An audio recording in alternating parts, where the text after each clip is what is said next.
Nah, ini kan tampilan ERD kita, ERD rumah sakit.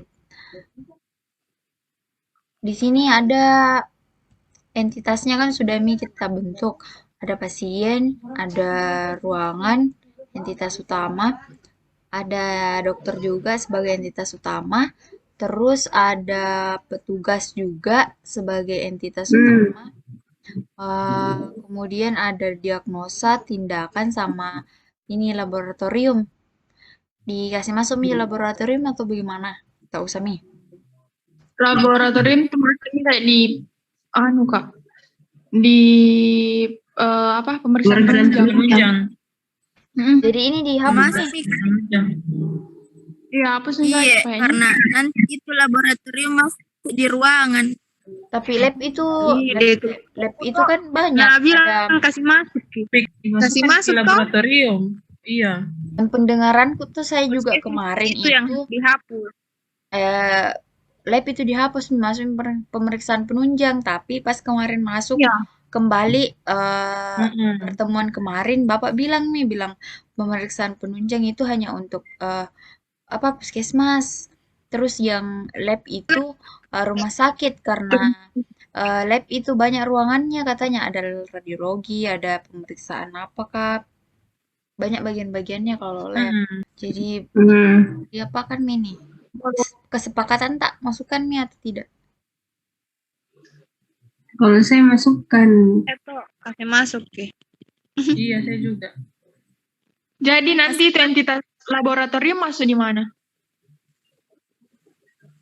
Pemeriksaan penunjang. Pemeriksaan penunjang saja. Bisa juga masuk di rawat jalan, IGD kalau butuh pemeriksaan. Iya bisa. Entitasnya rawat jalan sama pemeriksaan penunjang. Iya. Berelasi nanti penunjang sama rawat jalan, rawat inap.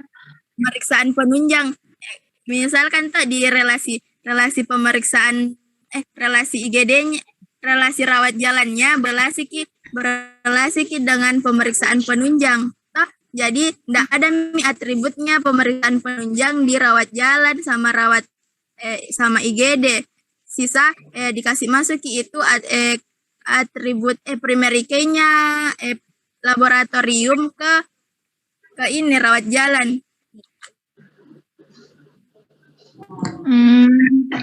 Tapi kalau misalnya Kak itu entitas laboratorium masuk di IGD sama rawat jalan, terus untuk apa itu berrelasi lagi sama penunjang? Kalau penunjang itu kayaknya pemeriksaan yang membantu proses labnya deh, kayaknya. Penunjang itu masuk lab toh, kayak kalau misalnya ada orang dicek darah dulu sebelum ditahu penyakitnya, ada radiologi dulu toh, kayak masuk di situ deh. Biar mungkin berelasi dengan IGD sama rawat jalan sama rawat inap. Yang lab itu kasih masuk entitas lab ke IGD, rawat jalan sama rawat inap. Terus nanti yang pemeriksaan penunjang ini biar juga dia terbentuk dari Berelasi. IGD, rawat jalan sama ini rawat inap kan yang lab tadi kan dia entitas Jadi nanti dia tidak usah terbentuk. Jadi nanti ini tuh penunjang yang jadi nanti tuh yang ini yang penunjang tidak usah lagi dia berelasi dengan terbentuk dari lab. Iya. Oh, berarti penunjang nanti enggak terbentuk dari entitas laboratorium? Iya.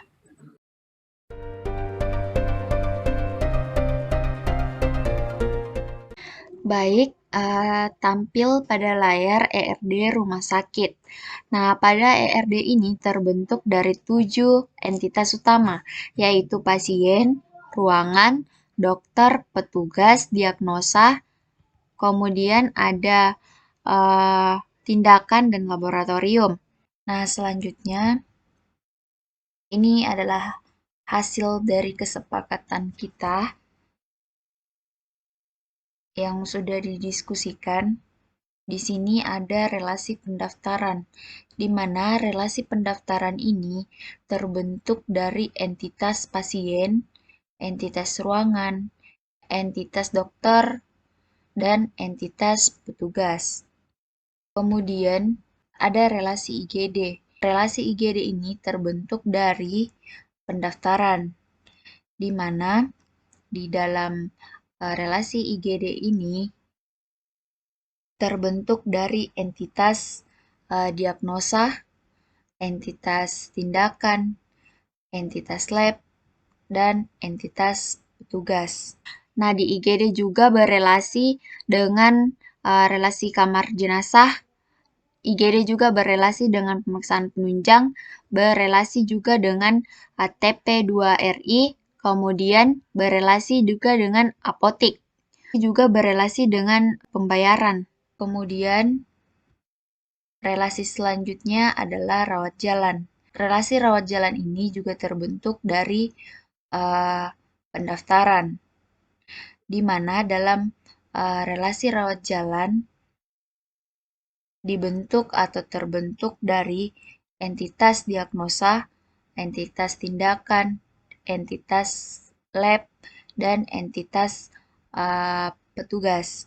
Kemudian relasi rawat jalan ini juga berelasi dengan TP2RI, berelasi juga dengan apotik, dan berelasi dengan administrasi.